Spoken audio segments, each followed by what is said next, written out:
Hi, my name is Coco. I'm a health and wellness coach, and I'm hailing from a cool and drizzling on and off Melbourne, Victoria, Australia. I'd like to take a moment to remind people to be calm, to be well, and to be healthy. So I spent a couple of hours today cycling between the inner south and inner north suburbs of Melbourne for essential shopping purposes. Now, I called in specifically to the Preston Market to check up on one of the girls who serves me, and she wasn't there. The last time I saw her, she was in a highly agitated state. So I'm hoping the reason why I haven't seen her is because she's at home looking after herself.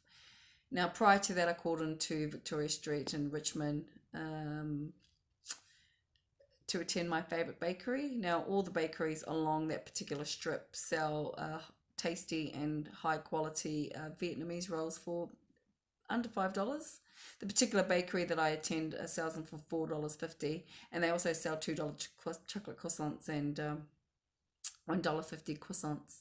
And I also called into Minfat Supermarket to buy chai tea supplies. Now, for us here in Melbourne, we have access to some of our restaurants, cafes, butchers, bakeries, and our markets. Thankfully, I'm so glad about that. As well as the the big things like unfortunately fast food places, supermarkets, and petrol stations and the like. So we're very, very, very fortunate that we still have access to that stuff. So when the restrictions first went into place, I actually did wonder what would happen with the homeless, and unfortunately, they're still out there. So I saw a couple of people in the city today, so Flinders Street Station, Elizabeth Street, Victoria Street, and I saw one guy. I don't know why he chose the location. He was on an open exposed small bridge on Mary Creek in Northcote, and he was huddled underneath his sleeping bag. When I returned an hour later, he had moved on. So I'm hoping that he moved to, there was a big bridge, a couple hundred meters from where he was, and there's also one about half a kilometer from where he was. So I'm hoping he sought shelter, and I'm hoping everybody else who doesn't have a roof over their head is seeking is as safe as they can be. So those people who are in lockdown, most of us are in lockdown. Bear a thought for those people who don't have a door to close, who don't have roofs over their heads and don't have walls around them. And I would like for people to extend a small act of kindness. Now, that could be just a simple thought. It could be for oneself, it could be for somebody else, or it could be both. Why not? And this is definitely the time where to be burying hatchets. So it is that cold day in hell.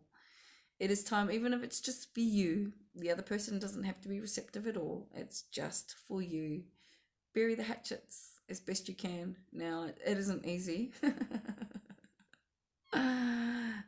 Trust, I know.